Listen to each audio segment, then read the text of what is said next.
नमस्कार, खबरों का पंचनामा देख रहे हैं आप। मैं हूं आपके साथ पूजा। हम लेकर आए हैं देश और दुनिया की 5 बड़ी खबरें, जिस पे चर्चा के लिए मेरे साथ स्टूडियो में मौजूद हैं कैपिटल टीवी के editor in chief doctor Manish Kumar. Doctor साहब, बहुत बहुत स्वागत है आपका। धन्यवाद। सबसे पहले नजर हेडलाइंस पर। अमेरिका में भी मोदी की गूंज। वॉशिंगटन में पीएम मोदी का हुआ भव्य स्वागत। तुलसी गबार्ड से हुई सबसे पहली मुलाकात। अब पूरी दुनिया को मोदी ट्रंप की मुलाकात का इंतजार। राज्यसभा और लोकसभा में वक्फ बिल पर जेपीसी की रिपोर्ट पेश। विपक्ष ने किया जमकर विरोध। अमित शाह ने कहा, जो जोड़ना चाहे जोड़ सकते हैं। नड्डा बोले, विपक्ष का तरीका गैर जिम्मेदार ना। जेपीसी रिपोर्ट पर विपक्ष ने जताई आपत्ति। हंगामा कर सदन से किया वॉकआउट। खड़गे बोले, रिपोर्ट फर्जी। संजय सिंह बोले, अब गुरुद्वारा और मंदिर की बारी। ओवैसी तो जमकर भड़के। केजरीवाल पर संकट भारी। आम आदमी पार्टी में विद्रोह शुरू। तो आतिशी के चुनाव रद्द करने की मांग। तो वहीं सौरभ भारद्वाज बने बेरोजगार नेता। चुनाव में हार के बाद खोला यूट्यूब चैनल।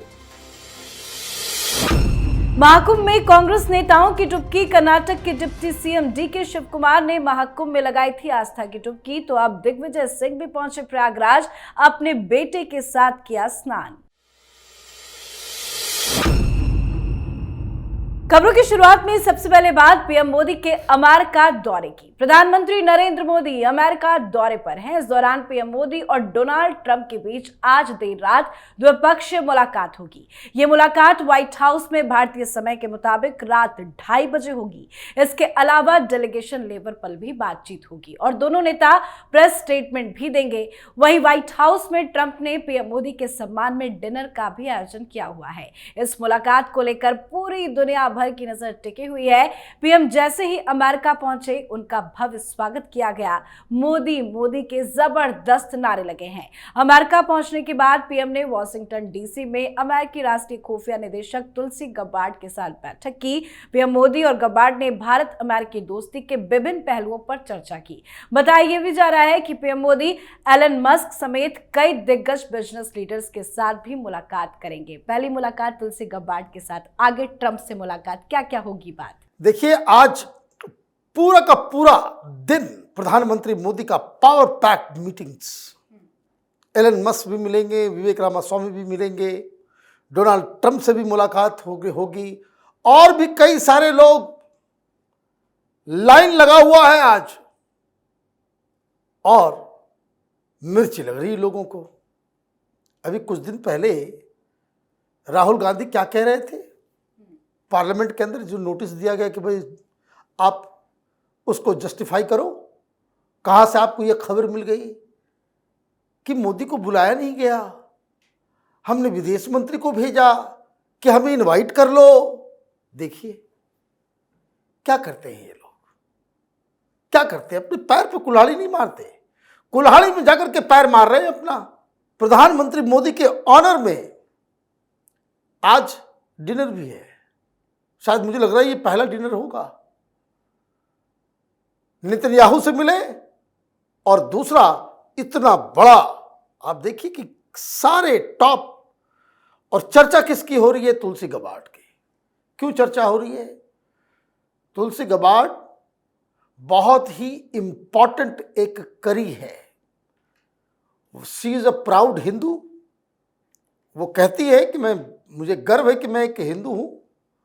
और दूसरी चीज, कुल मिलाकर के 17 इंटेलिजेंस एजेंसियां हैं अमेरिका में।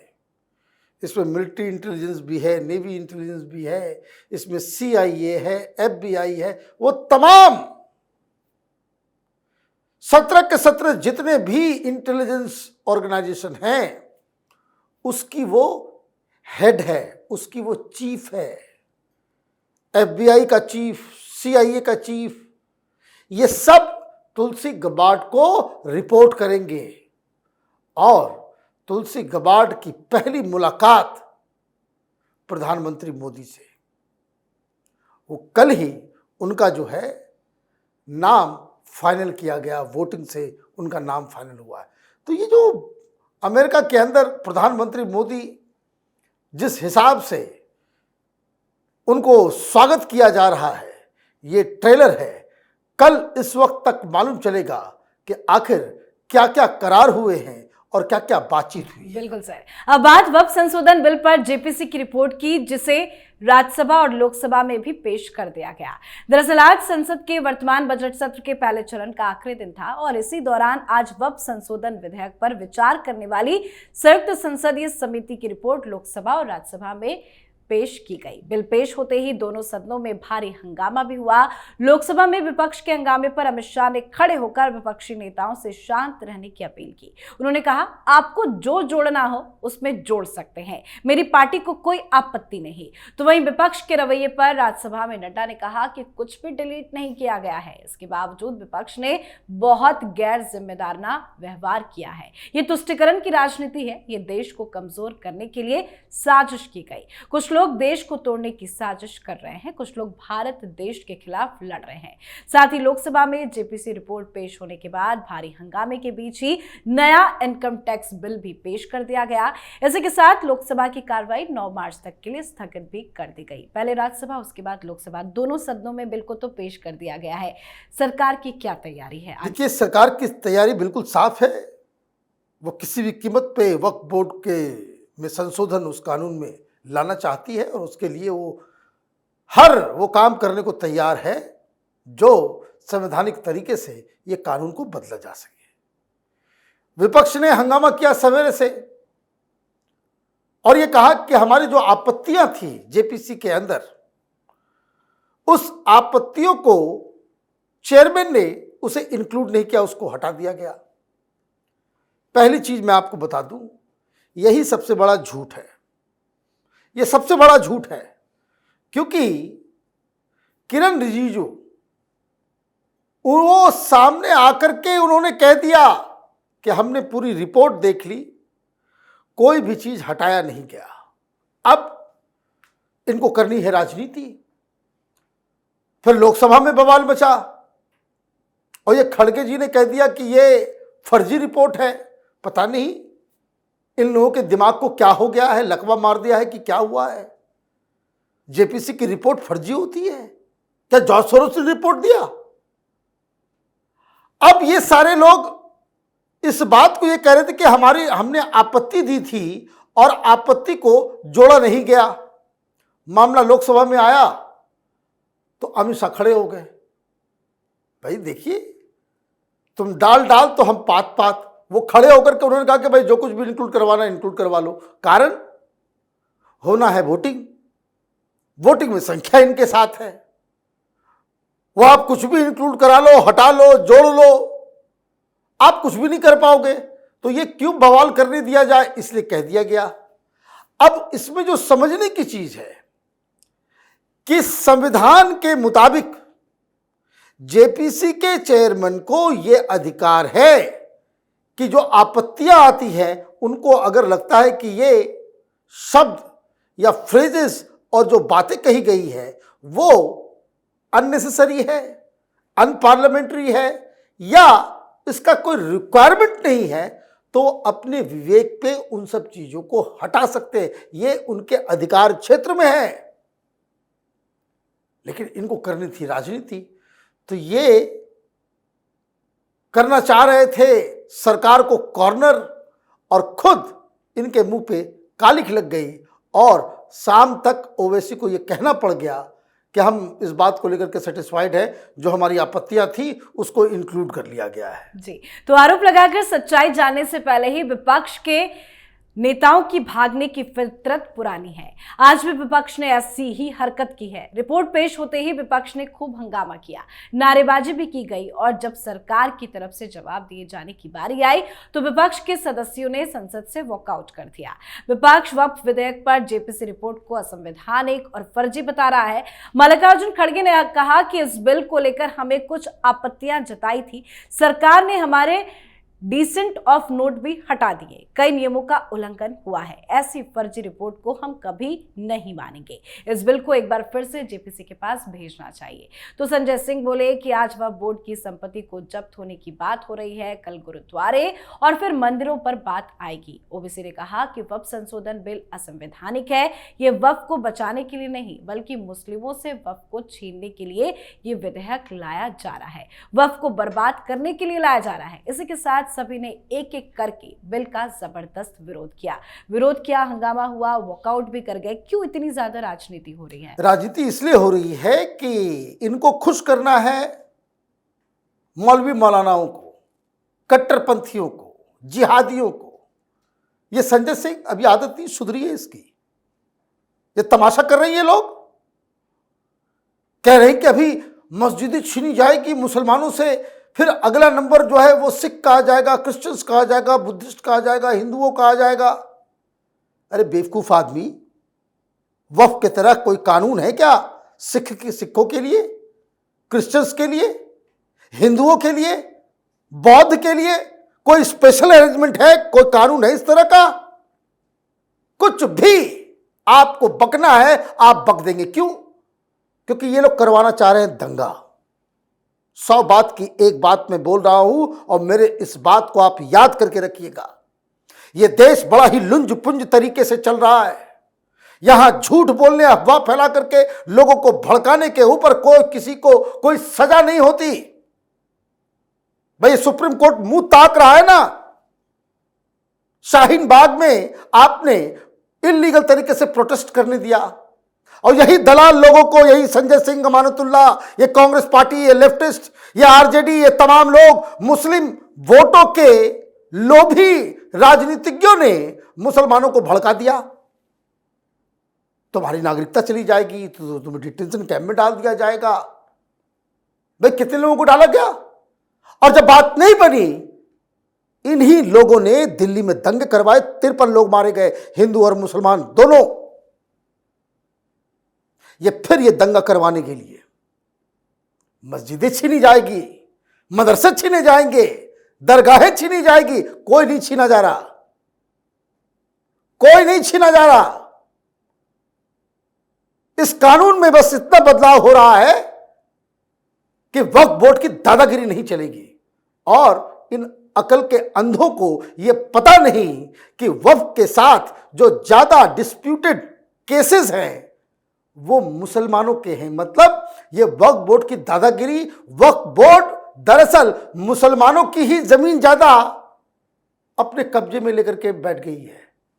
ये बात इनको समझ में नहीं आ रही है। इनकी नजर में सिर्फ वोट बैंक है, मौलवी हैं, मौलाना है, ये जमीयत वाले हैं, ये पर्सनल लॉ बोर्ड वाले हैं। इसके अलावा कुछ नहीं। ये वोट की राजनीति के ऊपर जब तक लगाम नहीं लगेगा, ये सुप्रीम कोर्ट, ये संसद, ये सरकार, ये सारे लोग, क्योंकि इनके ऊपर कोई कार्रवाई नहीं होगी, आप देखिएगा कि किस तरीके से ये इस देश में दंगा और हिंसा भड़काएंगे। जी सर, अब बात करते हैं दिल्ली की राजनीति की। एक तरफ बीजेपी शपथ ग्रहण को लेकर तैयारियों में जुटी हुई है। बताया जा रहा है कि बीजेपी आलाकमान ने सरकार बनाने का फॉर्मूला तैयार कर लिया है। प्रधानमंत्री नरेंद्र मोदी के अमेरिका से लौटने के बाद विधायक दल की बैठक में नए सीएम का ऐलान भी हो जाएगा। इसी बीच बीजेपी ने 100 दिन का एक्शन प्लान भी तैयार किया है, जिसमें आयुष्मान भारत योजना और कचरा प्रबंधन प्रमुख है। तो दूसरी तरफ केजरीवाल नई नई परेशानियों से जूझ रहे हैं। बताया जा रहा है कि आम आदमी पार्टी में विद्रोह की शुरुआत भी हो गई है। तो आतिशी मारलेना के खिलाफ भी बीजेपी ने चुनाव आयोग में शिकायत दे दी है। आतिशी के चुनाव को रद्द करने की मांग की गई है। आज केजरीवाल ने आदित्य ठाकरे से मुलाकात भी की है। साथ ही सौरभ भारद्वाज ने चुनाव में अपनी सीट हारने के बाद यूट्यूब का रुख कर लिया है। उन्होंने अब अपना यूट्यूब चैनल खोला है। भारद्वाज ने अपने यूट्यूब चैनल का नाम बेरोजगार नेता रखा है। केजरीवाल के नेता तो बेरोजगार हो रहे हैं, क्या करेंगे वो? कोई समर्थन दे पाएंगे? देखिए, मार्क्स ने कहा था workers of the world unite. यहां हिंदुस्तान की राजनीति में खास करके इंडी गठबंधन का स्लोगन हो गया है कि losers of Indian politics unite. ये सारे लूजर्स क्लब हो गए। उद्धव ठाकरे हों, शरद पवार हों, अखिलेश यादव हों, अरविंद केजरीवाल हों, ये सब बेरोजगारी है। तो क्या क्या समस्याएं आ गई हैं अब? बीजेपी उड़ान लेने को तैयार है, 100 दिन का प्रोग्राम तैयार हो रहा है। ये जो जानकारी आई है कि जितने विधायकों से बातचीत हो रही है, सबको कहा गया है कि वो 4-5 जो इमीडिएट काम जो आपकी कंस्टिट्यूंसी में होना उसकी लिस्ट दे दे, कि ताकि सरकार बनते ही उसके ऊपर काम शुरू हो जाए हर कंस्टिट्यूंसी में, चाहे वो सड़क का मामला हो, चाहे पेयजल का मामला हो, चाहे वो सीवेज का मामला हो, ये सारी चीज़ें वो होगी। इधर दिक्कत हो रही है आतिशी मार्लेना को। वो 5 लाख रुपए जो कैश पकड़ाए थे इनके आदमी के साथ, उसको लेकर के Bharatiya Janata party election commission का दरवाज़ा खटखटा रही है। कह रही कि इन लोगों ने गलत तरीका अपनाया, इलेक्शन कमीशन को भी गालियां दी, इलेक्शन कमीशन साहब के ऊपर भी बहुत सारी बातें कह दी। तो अब ये टाइम आ गया है फॉर देम टू पे बैक, अब इनके ऊपर कार्रवाई होनी चाहिए। तो एक तो वो प्रॉब्लम हो गया है, लेकिन बड़ी प्रॉब्लम पार्टी के अंदर से शुरू हो गई है। कौन बनेगा नेता प्रतिपक्ष? आतिशी बनना चाह रही हैं, गोपाल राय बनना चाह रहे हैं, कोई कह रहा है कि भाई कोई मुस्लिम चेहरा भी सामने लाने की आवश्यकता हो जाएगी। तो कई सारी चीज़ें हार के बाद अरविंद केजरीवाल को सता रही हैं। लेकिन ध्यान केजरीवाल का ना तो दिल्ली के ऊपर है, ना ही इंडी गठबंधन के ऊपर है, उनका भी सारा फोकस अपने ऊपर है कि ताबड़तोड़ जो लगातार 8-10 केसेस के ऊपर अलग अलग एजेंसियां एक्टिव हो गई हैं, उससे बचने का कौन सा तरीका अपनाया जाए। दिल्ली में रहें और दिल्ली पुलिस आए गिरफ्तार कर ले, या फिर पंजाब चले जाए कि वहां पंजाब में अपनी सरकार के जरिए वो अपने आप को बचाए। बहुत बड़ा सवाल है केजरीवाल के सामने। खुद को बचाए, पार्टी बचाए, इंडी गठबंधन बचाए, लेकिन जो उनकी चरित्र रहा है, मुझे लग रहा है कि अरविंद केजरीवाल अब तो सबसे पहले प्रायोरिटी में अपने आप को बचाने में लग गया है। बिल्कुल। अब बात आज की आखिरी खबर की। 26 फरवरी को महाशिवरात्रि अमृत स्नान के साथ ही महाकुंभ संपन्न हो जाएगा। देश दुनिया के अब तक 50 करोड़ लोगों के साथ तमाम बड़े लोगों भी त्रिवेणी संगम में डुबकी लगा चुके हैं, लेकिन कांग्रेस नेता अभी तक महाकुंभ से दूरी बनाए हुए हैं। यहां तक कि खड़गे ने महाकुंभ पर तंज कसते हुए कहा था कि गंगा में स्नान करने से गरीबी और बेरोजगारी दूर नहीं होती।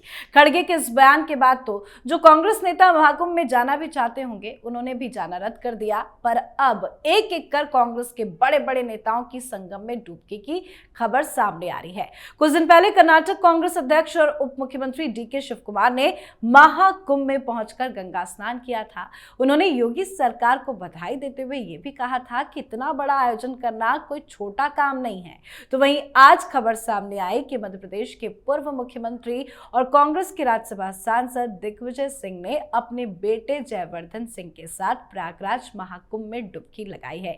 एक एक कर कांग्रेस के बड़े बड़े नेता पहुंच रहे हैं। क्या राहुल गांधी भी जाएंगे? देखिए, राहुल गांधी तो हिंदू नहीं है मेरे हिसाब से, इसलिए वो नहीं जाएंगे, जाना भी नहीं चाहिए। आपकी आस्था हिंदू धर्म में नहीं है तो आपको वैसे भी नहीं जाना चाहिए। ये क्यों राजनीति में दिखावटी करने के लिए? जैसे सोनिया गांधी पिछली बार चली गई थी कुंभ में डुबकी लगाने के लिए, हिंदू को बेवकूफ़ बनाने के लिए कि मैं तो हिंदू हो गई हूँ। ये बेकार की बातें हैं। जिनकी आस्था है उनको जाना चाहिए, लेकिन ये चोरी चोरी चुपके चुपके नहीं है। ये आपके डबल स्पीक, आपके दोहरे चरित्र को ये उजागर करता है। ये कितने बड़े सेक्युलर लीडर हैं दिग्विजय सिंह, हैं? पाकिस्तानी हमला करके जाता है तो कहते हैं भाई हिंदू लोगों ने किया। हिंदू आतंकवाद के सबसे बड़े पुरोधा ये दिग्विजय सिंह हैं। तो पाप धोने आए, अच्छी बात है। डीके शिव कुमार आए, लेकिन योगी आदित्यनाथ ने आज एक बड़ा खुलासा किया। उन्होंने कहा कि देखिए, ये जितने बड़े बड़े लोग हैं कांग्रेस और बहुत, उन्होंने कहा कि मैं नाम नहीं लूंगा, और अच्छा किया नाम नहीं ले, कि ये कांग्रेस पार्टी से, समाजवादी पार्टी से ये रात में आ रहे हैं और संगम के नोज पे नहीं, कहीं कहीं जाकर के चुपचाप डुबकी लगाते हैं और चेहरा छिपा करके भाग लेते हैं। योगी जी ने कहा लेकिन छुप नहीं सकते, हर जगह एआई कैमरा लगा हुआ है, आज के जमाने में तो छुपने नहीं देंगे। लेकिन वो उन्होंने कहा कि मैं नाम नहीं लूंगा। क्यों करते हैं भाई ऐसी राजनीति, जिसे आप अपने घर में ही आपको शर्मिंदा होना पड़ता है। देखिए डीके शिव कुमार, उनकी बेटी आई, पूरा परिवार आया, अच्छा है। दिग्विजय सिंह भी पूरा परिवार के साथ आए। क्यों आए? ये हिंदू धर्म, ये परिवार के अंदर आप उस दबाव को, आप उस ढकोसला को बाहर तो आकर के जालीदार टोपी पहन लेते हो, परिवार के अंदर नहीं चलता ये सब। तो बड़ा इंटरेस्टिंग हो रहा है। योगी जी को वो लिस्ट और वीडियोस जो है वो जारी करना चाहिए कि वो रात में चेहरा छिपा करके, बुर्का पहन करके कौन कौन लोग जो है वो डुबकी लगाया, कांग्रेसी और समाजवादी और लेफ्टिस्ट, ये जानने में पूरा देश इच्छुक होगा। बहुत बहुत धन्यवाद सर बातचीत के लिए। धन्यवाद। खबरों का पंचनामा में आज के लिए फिलहाल इतना ही। देश विदेश की बाकी खबरों और उनकी सटीक एनालिसिस के लिए देखते रहिए कैपिटल टीवी। हमें लाइक कीजिए, शेयर कीजिए और कैपिटल टीवी को सब्सक्राइब कीजिए। नमस्कार।